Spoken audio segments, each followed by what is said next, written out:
Welcome into our Osceola studios and welcome to the Seminole Sidelines. We are in the middle of Florida State's preseason camp, one scrimmage in the books on Saturday night. We're reflecting on that with our guests. We've got Charlie Ward and Mark Salva on Zoom, and to my right, our new writer, senior writer, Kurt Weiler has joined us at the Osceola. It's very exciting to be here. It's an exciting time in the history of a storied FSU publication that dates back, years and years and years, well before I was born. And so it's an honor to be a part of it, and it's very exciting to be part of the team and here on the show. 40 years, a new chapter for us. We're excited about what's to come in the 2022 season. We welcome in Charlie and Mark. I think a good talking point that we want to hit on early on, we've been asked on the Osceola message boards, is practice really cleaner, more efficient, smoother, good fundamentals, not too many of those pre-snap penalties that make coaches pull their hair out, whatever's left of their hair. So year 3 for Coach Norvell, it looks like things are better practices. How can Tuesdays and Wednesdays being better make a football team better on Saturdays? Charlie, I'm curious for your thoughts here. Well, I appreciate you guys having me. And I just think it's when you start talking about year 3, and I've always said that Coach Norvell has had the right process in place. Now he's found stability with his coaching staff, and he has some leaders that's been there for his tenure. So you're starting to see a little bit more efficiency in the practice, guys understanding the systems better, and that goes a long ways in guys performing at a high level. Mark, I'm curious too. You obviously coached this program as a grad assistant. You were on the 93 staff when they won the title, then went on to South Carolina. There's a lot of things you're looking forward to week to kind of give you hints as to maybe how you're going to perform on a Saturday. What kind of things are you looking forward to historically in terms of these practices, these scrimmages in August, that just kind of either make you feel comfortable or make you feel a little uncomfortable? Yeah. So I agree with Charlie. Year 3, I think the first 2 years for Mike and the rest of the staff has been a lot of effort's been spent on standards, on effort, on obviously execution and stuff, and them trying to get to understand the players and install their system. That takes a lot of energy, takes time for players to understand what is being asked of them on a daily basis, right? And now elevating their performance in practice, and the coaches being diligent and being consistent in what they ask and the feedback they give. So all that takes time to learn that culture. And so year 3, it's been well established, right? I think that's one thing we love about Coach Norvell is his energy and his and Charlie said it, his system, his the things he's asking those guys to do are the right things in everything that I've seen. So now as you go into this fall camp after the spring, now you're looking, okay, we've established a baseline the previous 2 years. People understand the standard. Now I want to see the effort, the execution. And oh, by the way, conditioning is a huge part of fall camp, right? You usually don't run gassers and stuff during the spring, but in the fall, you're conditioning your body. So that's a big part of it too. So you want to see conditioning. Basically what you do is you take the first game and you count backwards to how many practices you have, and you got to install, right? You got to put in all your plays and your stuff and still practice at a high level. So at this stage, especially early first scrimmage, I think Charlie would agree with me. Typically the defense is usually a little bit ahead. Offense hasn't got into their counter stuff yet. If defense does this, then we do that. Usually on offense, you're installing the first part of your offense, the base stuff, the stuff that you want to execute, while you're with your eyes closed. And the defense, of course, they can get a little tricky. They can do little things that'll kind of throw things or wrench in things. And so usually the defense is a little bit ahead early on. And then once the offense installs all their counter stuff to all the questions the defense gives, sometimes the offense will respond in a little bit better way, usually the second scrimmage. I don't know what you think, Charlie, but that's been kind of my experience. Yeah, that's right. You're spot on. You've been around the block a little bit, so you kind of understand it. Regardless of which team it is going to have the same processes when you start looking at, fall camp. And one of the things I've heard from, this camp is both sides have had their moments, and that's a good sign because you don't want one side dominating the other. And so that's been very good to hear that they've both had moments during practices, and so I'm just looking forward to seeing more practices and getting ready for that first game against Duquesne. And so, of course, I'm a quarterback, so I like seeing how they're progressing, and look forward to seeing how they continue to take on the challenges that they have, in front of them. Jordan Travis, of course, being QB1 right now, and Tate and AJ. They've all had their moments in camp, from what I've heard, and that's a good sign. Well, yeah, let's jump into quarterbacks, Charlie. And I think we've had a good look at Jordan Travis. He's gotten a little bit bigger, added some weight. He's got, I think the leadership is improving. He feels more comfortable in the playbook, and that's going to exude through the huddle.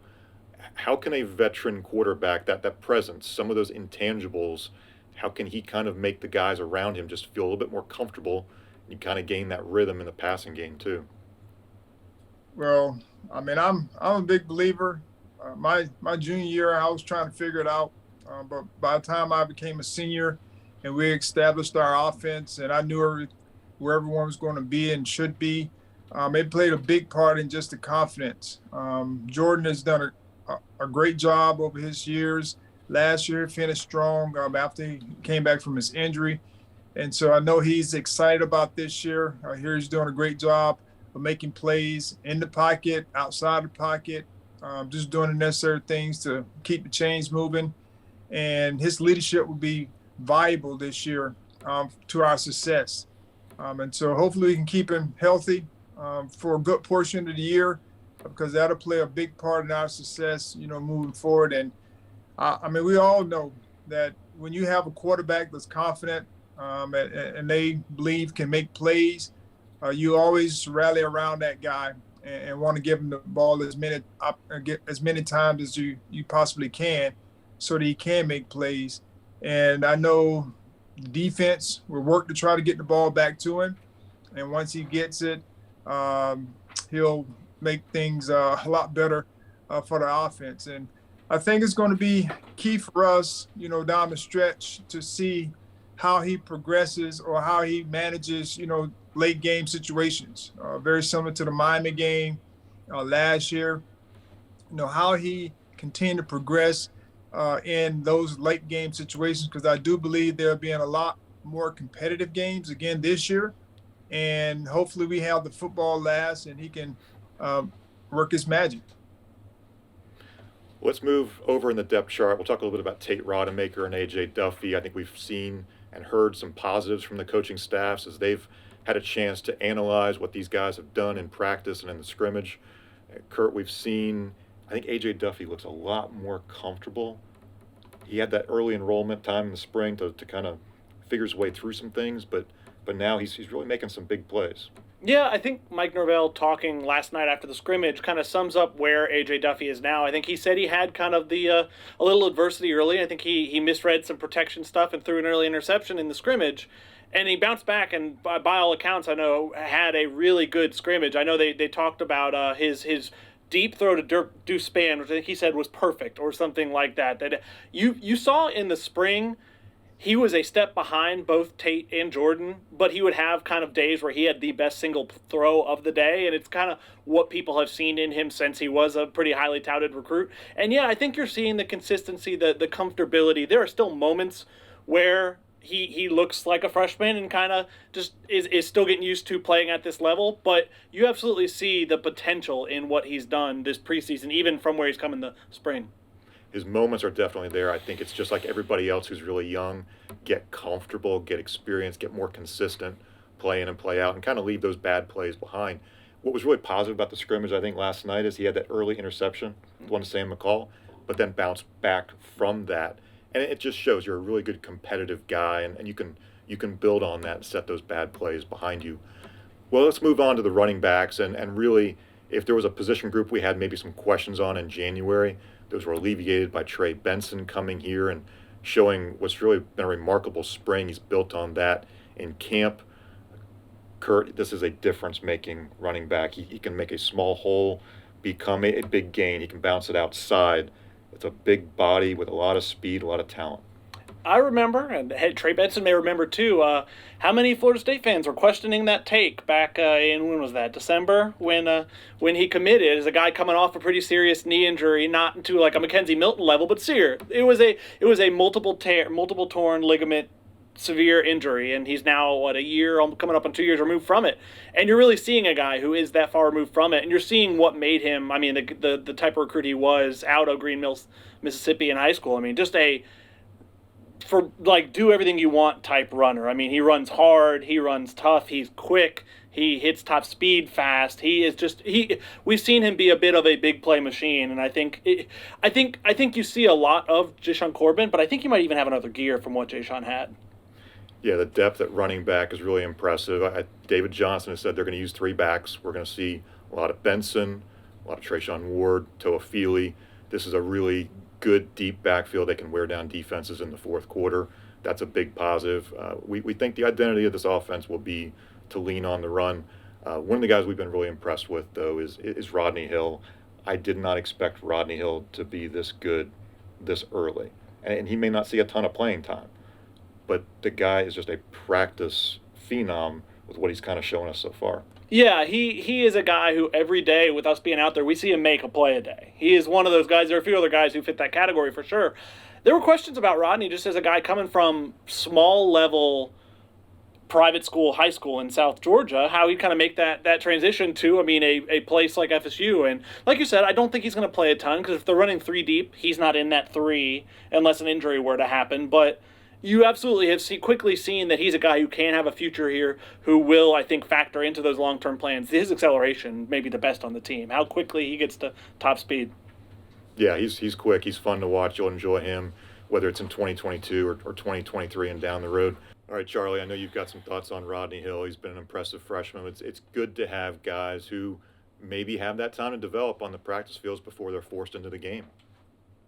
Well, both of you guys have mentioned that, you talk about AJ, you talk about Rodney.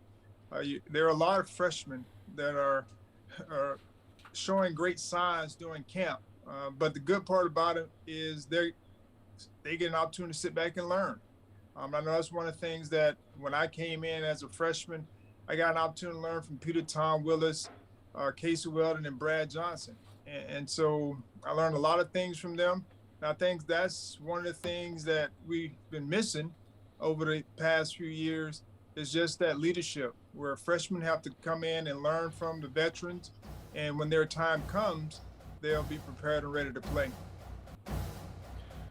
We'll be back in 30 seconds. We'll move over to the offensive line. Alumni Hall, where you'll find officially licensed FSU gear for the entire family, including brands like Nike and Champion, plus great gifts for your favorite Seminole and home decor too. Miss some of the old Seminole throwback logos? Check out our College Vault collection. Shop online at alumnihall.com and let our great customer sales team ship to you within days, or pick up in store in Tallahassee. You'll find us in the Miracle Plaza Shopping Center on Thomasville Road. Students and military get 10% off in store, and Osceola subscribers get 20% off in store and online with their digital membership cards. Alumni Hall. We're back. We'll move on to the offensive line. And Mark, we've had a common theme throughout the years. We've been talking about depth and development. There weren't enough bodies years ago. 14 offensive linemen on scholarship last year, now up to 19. We're seeing these younger guys, the Robert Scott, Murray Smith, Darius Washington. That experience has built through these years.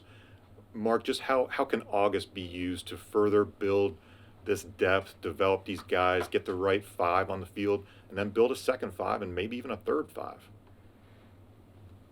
Well, what a place we find ourselves with the offensive line when you think back to 2 years ago. I've heard a lot of observations, a little bit I've seen, where some of these freshmen that we have come in now are really looking the part and competing. And that's really great that they are, because we don't have to depend on them. They can compete and learn and whatnot from these guys. Remember when we had Robert Scott and, like you said, Murray Smith and Darius Washington? They were all freshmen playing in big games for us, and really kind of held their own considering how young they were. I mean, you could see the talent there, but they were still really, really young. But now look where we are 2 years later. Those guys have all those games under their belt. They've been through the wars. They've been through that crucible of fire. And now when they get in these situations that oftentimes will find yourself in during the course of a game, they won't flinch because they've been through it. They've done that before. What a luxury that is to have that we haven't had in a long time. And, oh, by the way, through this transfer portal, we've built some depth and we've recruited well, where we've got some guys in here. We've got some real bona fide competition going on up front. And that is a good thing to have because, now an injury is not totally debilitating. You don't go from, level here to level down here because you have one injury. And so during this camp, I'm sure, I've heard that, one time the offense does good, one time the defense does good. That's good because that means there's competition. There's guys responding to the challenge. And if one guy gets beat, he wants him again. He's saying, I want it again. And then they go again. And, and that's just in the encouragement of a big group of guys like that, building that brotherhood of offensive linemen. That's so critical too, because you have young guys, older guys taking in younger guys under their wing. You're just building that bond. I mean, all that good stuff that you love about football, about just, guys hugging and just, the offensive. When your offensive line is the core of the team, especially on offense, and they drive the pace of practice, and they drive, if offensive line has a good practice, the whole offense has a good practice. I think that there's no doubt. Because, the quarterback can sit back there and he can take his time. He can look around. He can, they can execute and do all this stuff because the offensive line is doing a good job and the coaches aren't yelling at linemen to hustle. So this camp is so important for these guys to build the depth and for this culture, this team to grow starting from the middle. So important. Some of those younger guys who've impressed us, Kurt, I think, Dimitri Emmanuel, Bless Harris, Julian Armello looks like he could play, and you don't want him to play a ton early, but some of these transfers look like they are ready to jump right in there and give you quality reps, whether they're first team or second team, we'll see. Like Mark talked about, Julian Armello is a guy who's, if he rolls in 2020 when Robert Scott does, he's probably starting the vast majority of that season if he's healthy, just out of pure necessity. That shouldn't have to be the case anymore. Dimitri Emmanuel is a guy who's definitely stepped in and is competing right away for a starting spot and is in that conversation. Likewise, Bless Harris, who I think has exceeded a lot of our expectations after getting here in the spring. And it's a testament. I think Friday's practice, I really took note of how well the second team offensive line was operating. It was really moving the ball against the defense, and that hasn't been the case in a while. Honestly, in our time watching Mike Norvell practices, which we've gotten to watch a decent amount of now, it's been a lot of struggles just of moving the ball at times for Tate Rodemaker and A.J. Duffy or whoever the backup quarterbacks were at the time, just because of not having kind of a competent line, and the second team defensive line was just kind of constantly beating them. That's not the case anymore. You're seeing, and like Mike Norvell has talked about, a few guys have been sidelined, and it hasn't been totally debilitating. In years past, it would have been. Great to have depth, and we're looking for depth now as we move on to receivers too. We've seen some guys emerge out of the spring, Micah Pittman, for example. Johnny Wilson looked like a guy who could be a jump ball type of threat in red zone, goal line.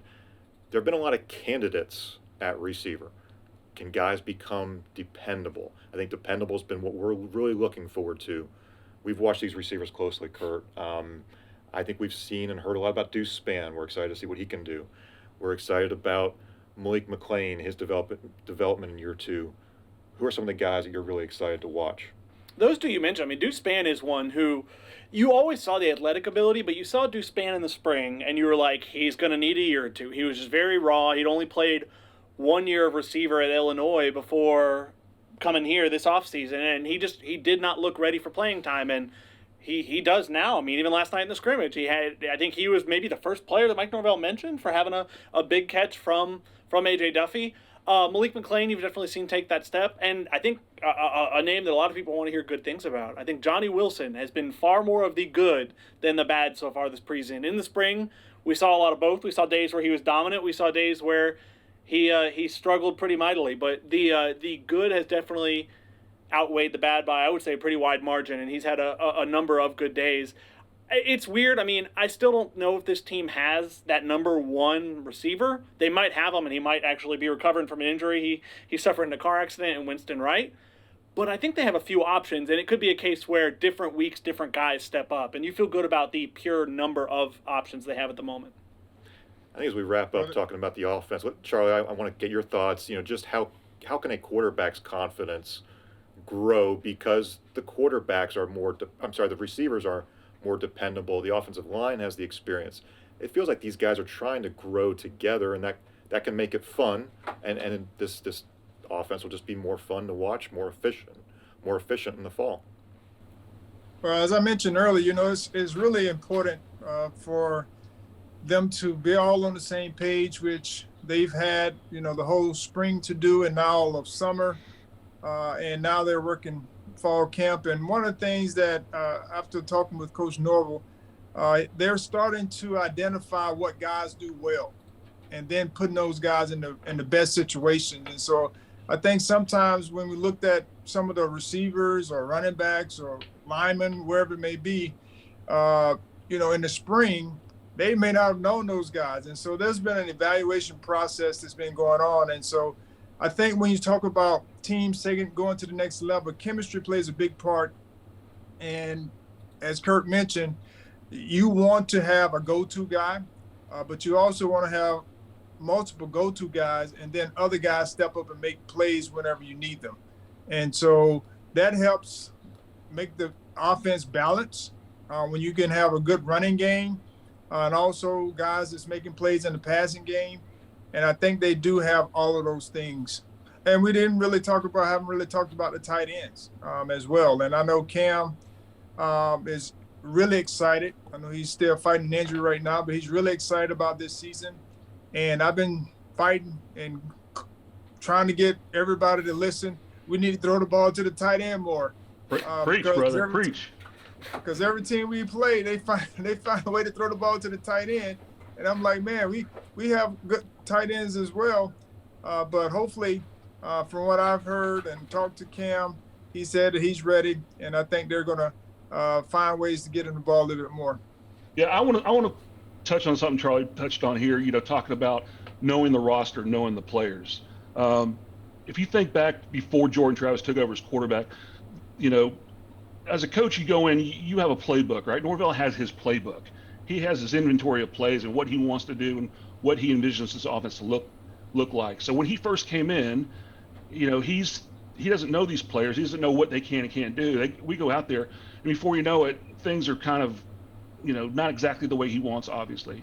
And Jordan Travis kind of emerges as a guy that's making plays. So he has to adjust and adjust his playbook and adjust his play calling and adjust the offense to fit Jordan's skill set. And touched on something, right? Well, think about how much time that took. Think about, going in with one plan and having to adjust midstream and pivot and come out on the other side with another one, right? I think the great thing of going into this year is, number one, the familiarity with the roster. Mike has a good idea in Atkins and Fuller. They have a good idea what these guys can do. And how much time that saves them having to plan and what their inventory of plays are going to be and calls are going to be during the course of the season. So we can be really good at what we're really good at and spend time doing that instead of trying to figure it out. We've already got it figured out, right? And so that's so important that, we don't waste time, because you're so limited on time and practices that if you don't have a plan, if you can't execute coming out of fall, you're going to be in trouble. And I think we're way ahead in year 3 with Norvell in that regard. Lots of optimism going into the opener against Duquesne. Of course, that big game in New Orleans against LSU. We'll be back in 30 seconds. We'll move over to the defense. Hey Seminole fans, tickets to Florida State football games are now on sale. Right now, you can pick up single game tickets, 3-game packs, and season tickets for the 2022 season. Home games include Florida, Clemson, Georgia Tech, Wake Forest, Boston College, Louisiana, and Duquesne. Have fun this football season with your friends and family, all the while knowing your ticket purchase is funding FSU's success. Call your ticket rep today at 850-644-1830 or visit Seminoles.com. That's Seminoles.com. We welcome in Jerry Cutts, Osceola publisher, with Mark Salva back as we move on to defense. We'll go in with the tackles, and I think the big man up front who can be really impactful is Fabian Lovett. He is slimmed down, very athletic in how he moves sideline to sideline. Also Robert Cooper, he's shed weight too. two veteran tackles that we think could really set that tone on the inside for Florida State. Kurt, early on, what have you seen from those two as far as their veteran presence and leadership? I think you've definitely seen exactly that. I mean, talking to Fabian back at ACC Kickoff, it was very fascinating. He talked about, I mean, I want to be that defensive tackle who other offensive linemen kind of dread facing all week in kind of preparing to go up against me. And I think he's looked like that type of player. I think there have been days where he's been darn near unblockable. I think he's just a force of getting into the backfield and has been very, very impressive on that front. Robert Cooper likewise, and I think a few depth pieces have stood out there as well. Yeah, Mark, I'm curious from your standpoint. I mean, we know Odell Haggins does a great job of player development. He's always got that long view of being patient in working on the hands, working on the technique. What is it about Coach Haggins as a coach, but also he's got Jarrett Jackson as a veteran, Malcolm Ray as a veteran. These guys have been around the program for a long time. They're not going to be starters, but you need that deep rotation there on the interior. Yeah, I think that's what fires me up about this group more than anything is that we finally have some depth. And from all indications, it looks like, again, not a big drop off between the front line, between Lovett and Cooper and Ray and Jackson. I mean, and throw Farmer in there too, probably, right? I mean, we have some depth, which means we can rotate guys in, have guys fresh for the fourth quarter, pass rush when, the game's getting tight. We can generate pass rush up the middle. I mean, how critical are those things? And maybe, hopefully, knock on wood, sustain an injury from one of those guys, and not have a huge drop off. So that depth to me is what's most exciting, is that those guys have upped their game. But having Cooper and Lovett, it looks like they've put in the work in the off season to put themselves in a position to have really productive years. And that excites me too, because it means that they're excited. It means they're motivated. It means they're leading by example, and Odell can lean on those guys. And the good thing about Odell will be on their tail, right? He won't let up on those guys just because they're older and they're right. And so, and those guys know that, and they accept that coaching. And how important is that for those younger guys, those other guys to know, well, if he's yelling at him and he's our best guy out here, then I got to make sure I bring my game every day to practice. That's so critical. We'll slide over to ends. I think this is a position group that we're still trying to figure out who the impactful guys may be. And it's tough. You lose Jermaine Johnson and Keir Thomas, but Jared Verse has obviously been the talk of the offseason, what he can bring. Also Dennis Briggs, though, sliding from tackle to end. He's going to be a big body that I think could be really effective in the run game, containing, setting the edge on the run game. We've seen some younger guys too, Kurt. Who have you been watching? Who's impressed you so far? Oh, the guys you mentioned have. I mean, it's funny you did say Jared Verse. It's funny you said talk, because that is what he sure does a lot of, coming into practice, during practice, sometimes leaving practice. He is probably the biggest trash talker I have covered. He is brash, and he backs it up. I mean, he has those plays and those moments, and I imagine he will. I mean, like a lot of people trying to really trumpeting, the standard cannot be for him Jermaine Johnson, because I do not think Jared Verse will be the ACC Defensive Player of the Year, but I think he'll be a great piece for them to have. You talked about the young guys. Patrick Payton is a guy I think we were high on seeing where he was at. He definitely looked better and transformed his body some from a year ago and has had his moments. But I've been really impressed too with Byron Turner and how he's a redshirt freshman, but he's really almost a true freshman, because he got hurt early last year in the preseason after a roll in the summer, got barely any practice time last year, was recovering from an injury, didn't get to do kind of the full strength and conditioning, and that hasn't stopped him from being pretty impactful. I think he could play as soon as this season. Jerry, we've watched those younger defensive ends kind of develop through the years. Patrick Payton, I'm kind of in love with that vertical. He seems like a guy who could knock down some passes. Byron Turner, too, is a young guy coming off that shoulder injury. Maybe who are a couple of defensive ends that have impressed you, Jerry? Of course, Verse and everything you all said, I would say is right. I've always liked Patrick Payton as a prospect. I think he has a big upside. And so we have, I think, really 4 good candidates, maybe more. But I think we need to set expectations that these guys probably aren't going to be quite as productive as those ends we had last year. And that's the thing, Bob, I think we keep fighting against is expectations. I mean, we have four very good candidates, and if they have the production of those two last year, we're going to be a really good defense. But I think we're going to have to find the pressures and the sacks out of other positions as well. And guys like Fabian Lovett needs to increase his production, as well as trying to find some pressure and sacks out of your secondary and stunt some blitzes. Well, yeah, we'll slide to the linebackers. Oh, go ahead. Well, I was just going to say, if the expectation for that position group, right? If we want them to do their job, I think what Jermaine and Kier did last year went above and beyond. They were so hyper productive. That obviously one was Player of the Year, high draft pick. What we need out of these guys is to do their job. Rush the passer the way they're supposed to. Make sure they have their gap integrity, hold the line, set the edge, execute their stunts, and do their job. If they do their job and within the scheme of the defense, I think we'll be okay. And to Jerry's point, yeah, that means we're going to have to do other things to generate pressure, and that's okay.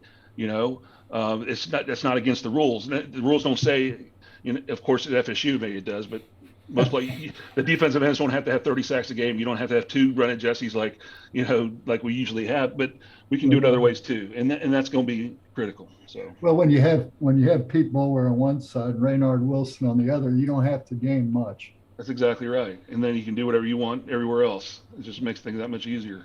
Oh, and then have a lockdown corner too.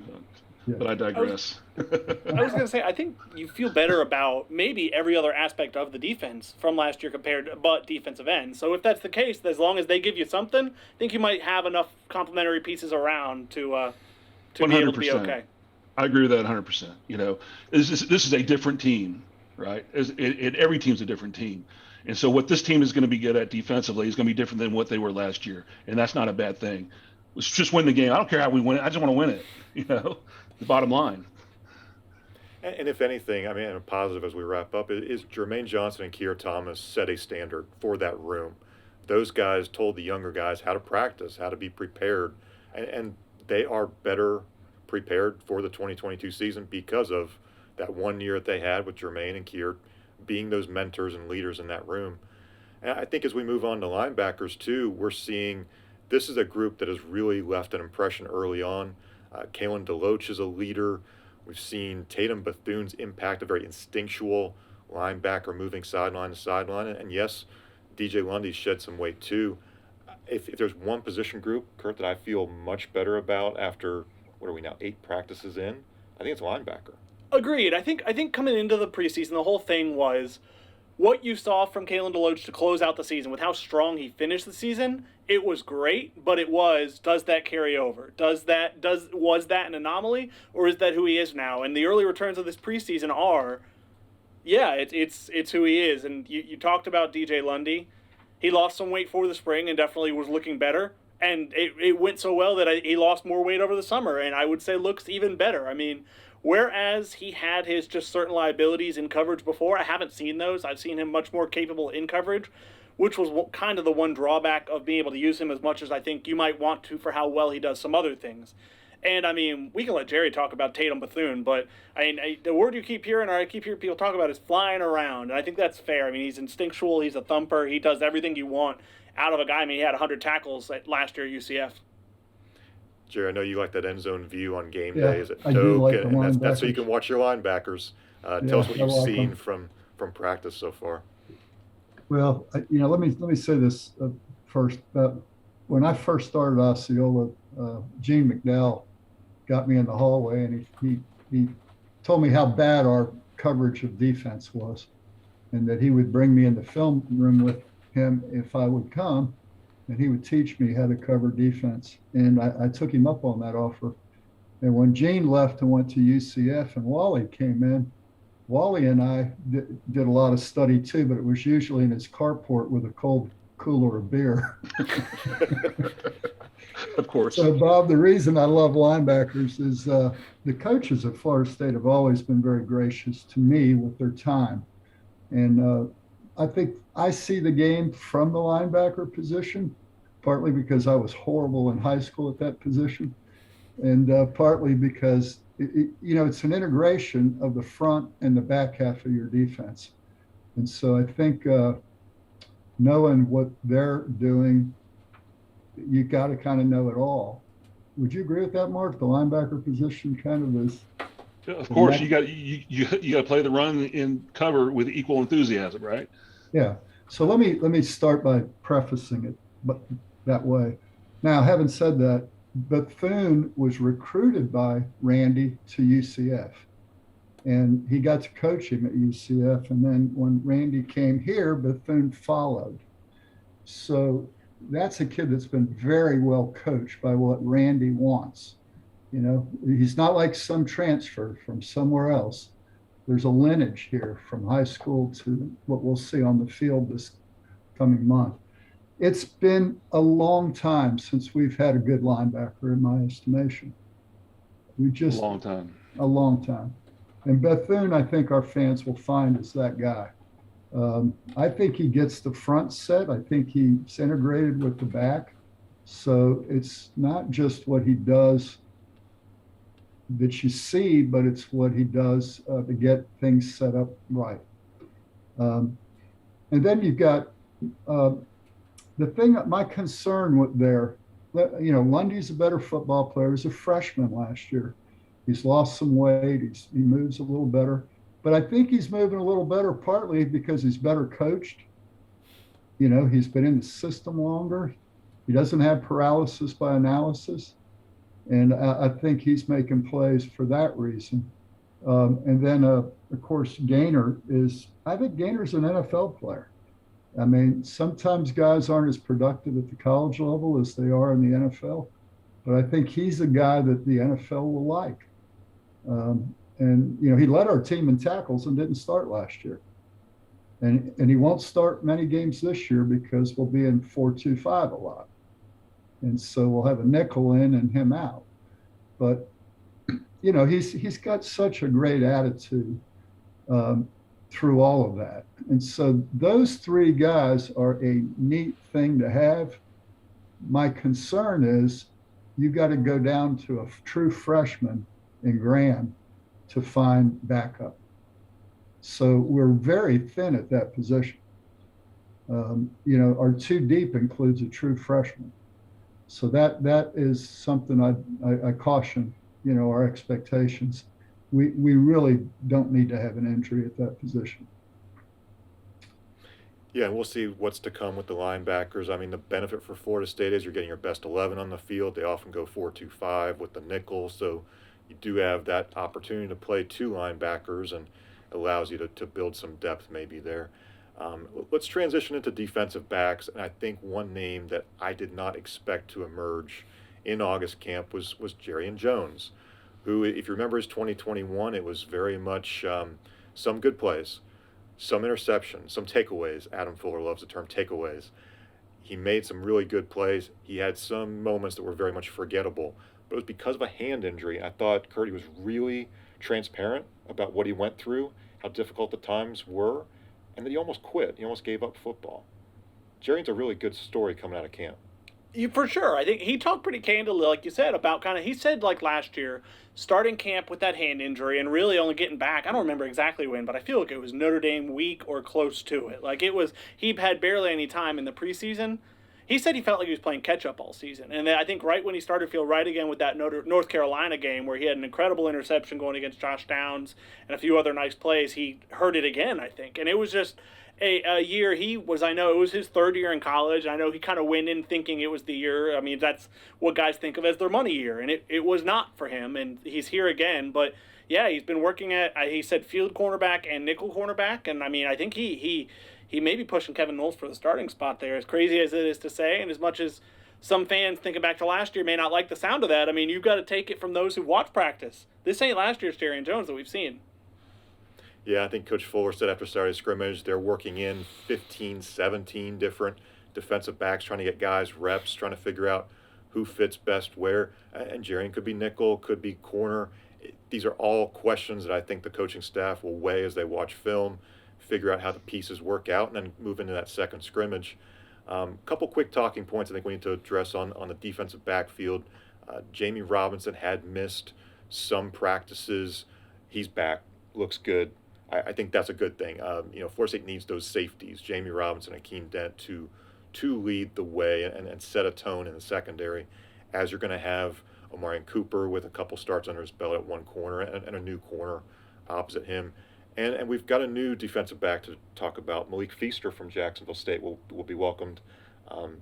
We haven't really seen him on the practice field, but what might we see from Malik Feaster in these next couple weeks? Yeah, it'll be interesting to see. I think he might be out there as soon as tomorrow. They're off today on Sunday. I think as soon as Monday, we may see him dressed out. It was a matter of, I think he had to graduate from Jacksonville State this summer. It was kind of that tight a window, which happens. But, yeah, I mean, he brings more depth. It'll be interesting to see, how quickly he can learn things in a matter of weeks. I doubt he's contending for a starting spot right there. But they have a lot of options at depth there, but maybe not as many with the experience he has, even if it was at the FCS level. So, yeah, I think it's a necessary addition after kind of losing Jarvis Brownlee in the spring and not bringing in a replacement over the summer. Well, Jerry, let's get your closing thoughts on the defensive backs. There's a lot of guys there, as we said, 15, 17 different options between various corner and safety spots. Who are a couple of guys who stood out to you through the early part of camp? Before I say that, Bob, let me just say, Mark, you look like you got smoke coming out your ears. I'm burning up, man. I'm ready for football. Let's go. Tired of talking about it. 20 days from Not the true. day I was from right wondering- now. I was wondering if you were upset about something I had said. It was off camera. Hey, Not no, for public consumption, right? yeah. The defensive backs we just got a lot of them. I mean, the guy that really stands out to me, Bob, is Thomas as a Red. He looks great. True freshman. Mark, you talked about a lockdown corner. He has the potential to become that. It'll be curious to see, but he's long. He's athletic. He's competitive, and he's terrific. There's some other kids, just a lot of depth. It's hard to say, Bob.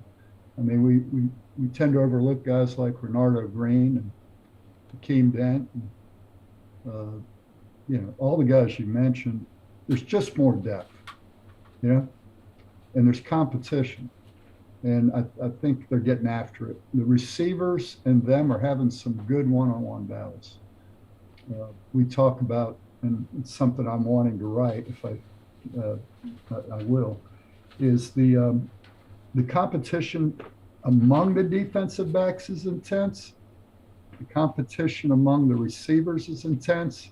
Iron sharpens iron. It starts there. And then when you get into a scrimmage situation, it continues when you go against each other, because they're vying for starting jobs. Honestly, I couldn't tell you who's going to start on either side of the ball at defensive back and wide receiver, because the competition isn't done yet. And that competition will continue throughout the fall.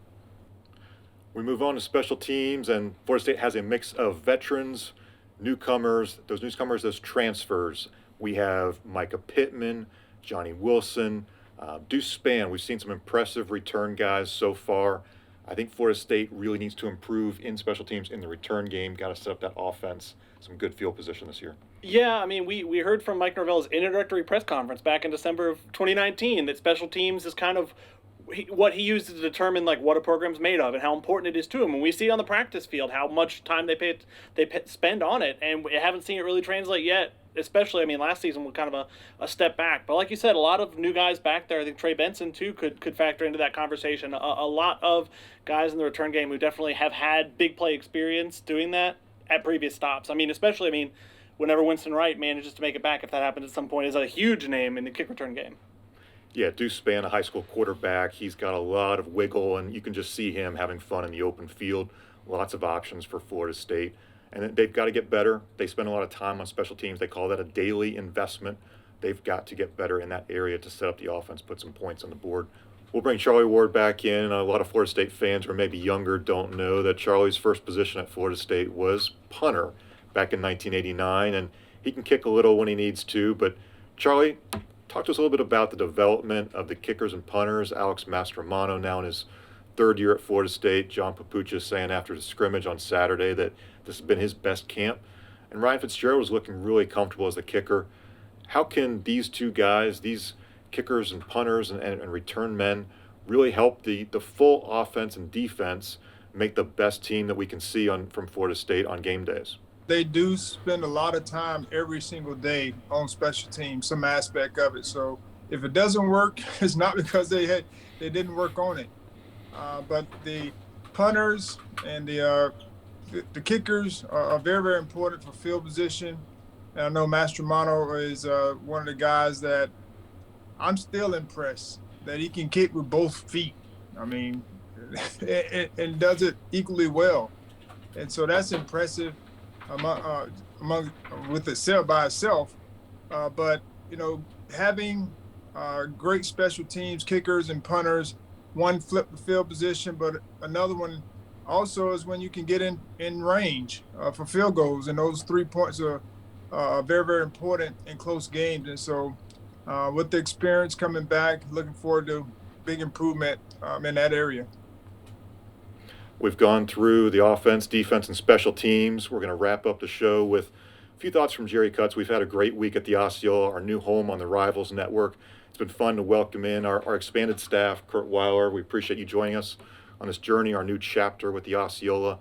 I think it's appropriate right now, Jerry Cutts. We've had a lot of fun these last few months planning, and not everything's been super smooth, but I think we got the plane off the runway in the air. And can you tell us a little bit about maybe what readers can look forward to, what kind of videos and podcasts we've got kind of planned down the road too? Well, thanks, Bob, and thank you to all of our listeners. Anytime you go through a conversion, it's not without its challenges, but it has been a lot of fun this week for a couple of reasons. One of them is I want to thank Mike Norvell and the FSU staff for giving the media access so we can go out and watch his team and tell his story, the story of the football team.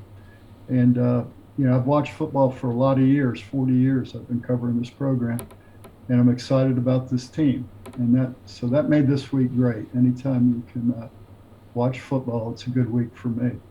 The other thing, Bob, to your point, we did hire Aria Masudi, and Aria has been helping us with being able to deliver shows like this. And so our expanded staff is going to give us a lot more expanded coverage. Well, Aria, thanks for letting me keep the seat warm for just 1 week. You got to come back here, take care of me and the rest of the staff next week. Well, for our guests, Charlie Ward, Mark Salva, Jerry Cutts, Kurt Weiler, thanks for joining us on Seminole Sidelines. Please go to YouTube, like and subscribe to our channel. That's The Space Osceola for videos from practices, interviews with recruits and the current team. We appreciate your time and take care. We'll see you soon.